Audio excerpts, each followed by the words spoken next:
Hi friends, leap యాప్లో ఈ international yoga డేకి సంబంధించి స్టూడెంట్ రిజిస్ట్రేషన్ చేసేటప్పుడు ఓటీపీ పాత హెచ్ఎం యొక్క మొబైల్ నెంబర్కి వెళ్తుంది. ఆ సందర్భంలో హెచ్ఎం యొక్క కాంటాక్ట్ డీటెయిల్స్ లీప్ యాప్లో మార్చుకునే విధానం. ఫస్ట్ డైస్ కోడ్తో యాజ్ యూజువల్గా లాగిన్ అవ్వండి. ఇక్కడ మనకు తెలుసు ఈ గవర్నెన్స్లో సిఎస్సిలో ఇంటర్నేషనల్ యోగా డేకి సంబంధించి మనం అందరినీ సెలెక్ట్ చేసి ఓటీపీతో మనం రిజిస్టర్ చేసుకుంటాం. అయితే ఆ రిజిస్టర్ చేసుకునే క్రమంలో ఓటీపీ కానీ పాత హెచ్ఎం మొబైల్కి పోతుంటే దాన్ని ఎలా మార్చాలంటే ఇక్కడ టాప్ లెఫ్ట్లో ఈ 3 లైన్స్ టచ్ చేయండి. మై ప్రొఫైల్ అని ఉంది, దీన్ని టచ్ చేయండి. ఇక్కడ ఎడిట్స్ పెన్సిల్ సింబల్ ఉంది, టచ్ చేయండి. ఇక్కడ మనకు కావాల్సిన విధంగా వీటిని మార్చుకోండి. ఈ మొబైల్ నెంబరు, నేము, ఇప్పుడు మీ పేరు పెట్టేసుకోవచ్చు. అట్లాగే మెయిల్ ఐడి, అట్లాగే డేట్ ఆఫ్ బర్త్,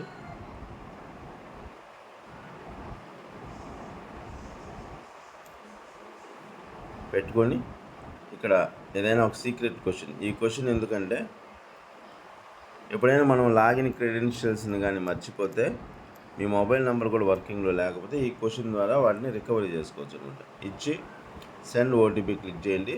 ఇప్పుడు ఈ ఓటీపీ మనం పాత హెచ్ఎం మొబైల్ నెంబర్కి వెళ్తుంది అనమాట. ఈ ఓటీపీ ఒకసారి ఎంటర్ చేసిన తర్వాత మన డీటెయిల్స్, కొత్త హెచ్ఎం యొక్క డీటెయిల్స్ అప్డేట్ అవుతాయి. యాజ్ యూజువల్గా ఫ్యూచర్లో ఈ ఓటీపీలకు కానీ కాంటాక్ట్ కానీ ఎలాంటి ఇబ్బంది లేకుండా ఉంటుంది. కాబట్టి ఎవరైతే పాఠశాలలో హెచ్ఎం మారారో వాళ్ళు లీప్ యాప్లో మీ యొక్క కాంటాక్ట్ డీటెయిల్స్ని ఈ విధంగా అప్డేట్ చేసుకోగలరు. Thank you.